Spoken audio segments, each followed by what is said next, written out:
president or not is irrelevant. It puts a great deal of undue pressure on the office of the president to be elected under those terms because, number one, he doesn't have the authority via the Constitution to fix what's wrong with Washington, D.C. And the way Americans go to the poll to elect the president, he doesn't even have the drive or the motivation to fix what's wrong with Washington, D.C. Because the president is not the leader of America. Nor was he ever supposed to be. Do you know the President of the United States is not even the leader of the military unless there is a formal declaration of war? The only time the President, via the Constitution, has authority over the military is upon a formal declaration of war by Congress. When there is no formal declaration of war by Congress, Congress is in charge of the military. Anybody know the last time we had a formal declaration of war in Congress? Shout it out. World War II. Every military action that we have engaged in overseas since World War II has been completely and totally unconstitutional. The president does not raise or lower taxes. So for the last 8 years, you've been watching your congressman point a finger at the last president, blaming the last president for $19 trillion in debt. I don't mean to pop anybody's bubble, but the president can't raise or lower taxes. The president only spends money that your congressman gives him. Because the budget spending comes from the House of Representatives, according to Article 1, Section 7, Clause 1 of the Constitution. The President does not appoint Supreme Court justices or cabinet members. The Senate appoints. The President only nominates.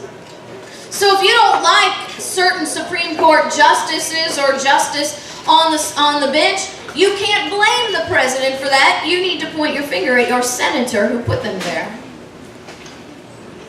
All of these executive agencies that operate outside the Constitution, which I will prove to you today, are outside the Constitution. The EPA, the FDA, the ATF, the Department of Energy, the USDA, the FDA, all of these agencies, completely unconstitutional, do not exist because the president says so. They exist because your congressman said so. You're in good shape. So until we start returning our focus constitutionally instead of politically, we're never going to be able to identify the problem so we can get to the real solutions. And the interesting thing is, the real solution doesn't rest in Washington, D.C. anyway. That's not how our framers developed our constitutional republic.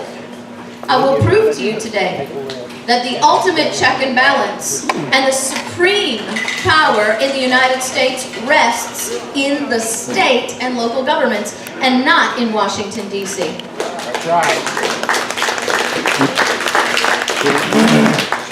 Now, many of my classes I've lost count, 10 or 11 now that I teach, I can do completely without PowerPoint. But this is one of the classes that I insist that we have a PowerPoint presentation because there are people who have been brainwashed for decades into believing an ideology of federal supremacy. And they have twisted the Constitution, they have twisted history, and they have twisted law and facts to support their position. And they will tell you what I am teaching you today is wrong.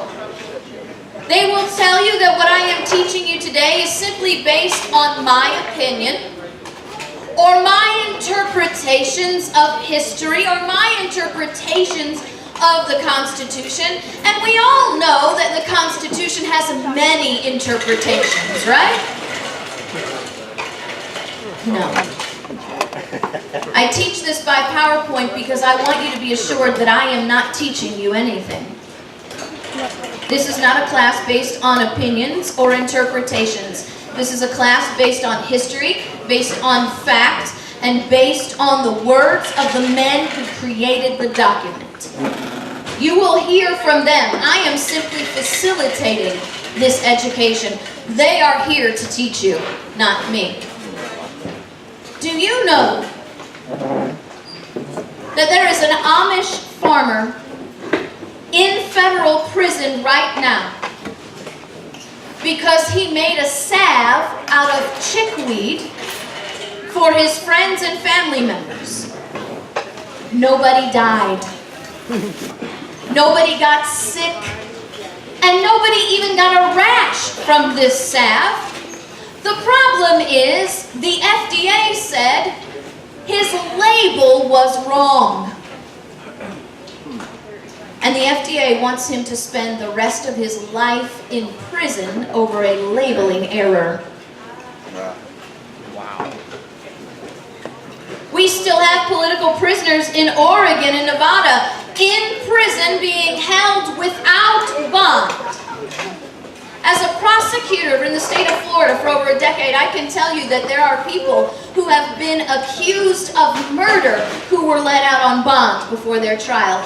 These people simply protested peacefully the overreach of the federal government, and the federal courts have determined that they are too dangerous to be released into society, so they're being held without bond. Some of them have already been found not guilty, and they are still being held without bond. We have a veteran of the U.S. military, 77-year-old Joe Robertson, who is in prison right now because he built a stock pond on his land to help his environment of his land and to help his cattle. He received permission from his state and local government to create this pond. He got instruction and direction from the Army Corps of Engineers on how to build this pond. Yet the EPA said, no, we don't like this.